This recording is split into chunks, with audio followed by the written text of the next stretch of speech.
Domingo 22 del tiempo ordinario, que en su ciclo B proclama un evangelio que se ha tomado del capítulo séptimo de San Marcos. En él se recoge una parte de ese choque, de esas diatribas que mantuvo Jesús con fariseos y con letrados.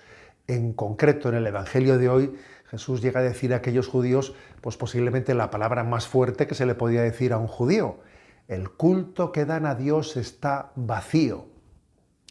En concreto, estas palabras Jesús las dice en el contexto de una profecía de Isaías, que Jesús mismo cita. Este pueblo me honra con los labios, pero su corazón está lejos de mí. El culto que me dan está vacío, porque la doctrina que enseñan son preceptos humanos. Y por otra parte, en la segunda lectura de la liturgia de hoy, que es del capítulo primero de la carta de Santiago, en el último versículo se nos ilumina cómo debe de ser la religiosidad auténtica. Allí se dice: la religiosidad auténtica e intachable a los ojos de Dios Padre es esta: atender a los huérfanos y viudas en su aflicción y mantenerse incontaminado del mundo.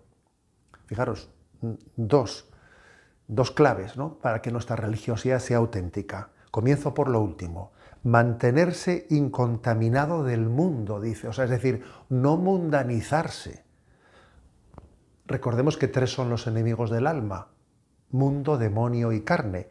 Y quizás tenemos más clara conciencia de que el demonio es enemigo del alma y que la carne es enemigo del alma, porque muchas veces experimentamos la debilidad de la carne, pero no tenemos tan clara conciencia de que el mundo es también enemigo del alma. Y aquí dice: mantenerse incontaminado del mundo.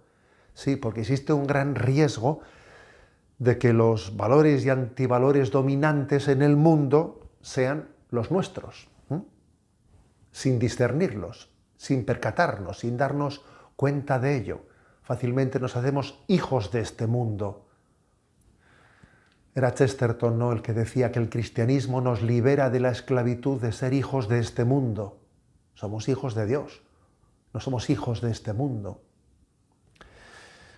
Por lo tanto, mantenerse incontaminados de este mundo, la importancia de vivir en vigilancia y resistencia frente a la mundanización que se nos infiltra muy fácilmente, sin darnos cuenta.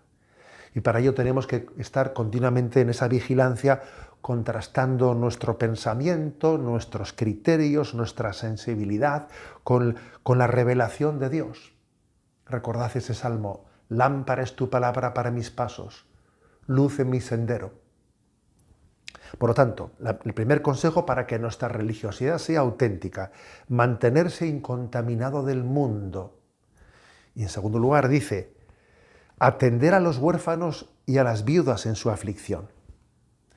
Es decir, no se trata de mantenerse incontaminados de este mundo al modo de quien se aísla, vive aislado en su torreón. No. Lo que nos autentifica es amar y servir. En todo, amar y servir. Es decir, no buscarnos a nosotros mismos, salir de nosotros mismos. Así como el mundo judío y los fariseos entendían que uno no había que tocar el mundo porque de alguna manera te contaminabas. No es eso lo que contamina al mundo, el tocarlo. De hecho, Jesucristo dice que tenemos que permanecer incontaminados del mundo, pero al mismo tiempo entregarnos en amor y servicio a nuestros hermanos, tocando la carne enferma de nuestros hermanos, en todo amar y servir. Todo lo que no sea concretado en la caridad y en la misericordia no es auténtico. Por lo tanto, fijaros, ¿no?, y vivir incontaminados de este mundo, pero al mismo tiempo que nuestras manos estén manchadas del polvo del camino y del sudor de nuestros hermanos, en todo amar y servir. Repito, la religiosidad auténtica a los ojos de Dios: atender a los huérfanos y viudas en su aflicción y mantenerse incontaminados de este mundo. Y entonces volvamos al reproche de Jesús, que decía: vuestro culto está vacío, os aferráis a tradiciones, a leyes humanas.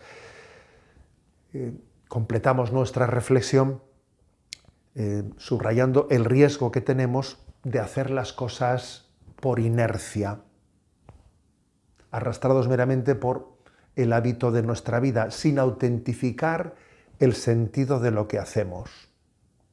Por ejemplo, ¿por qué voy a la Eucaristía? ¿Por qué celebro los sacramentos? ¿Por qué he salido de casa? Las cosas las hago por costumbre o experimentando la llamada de Dios.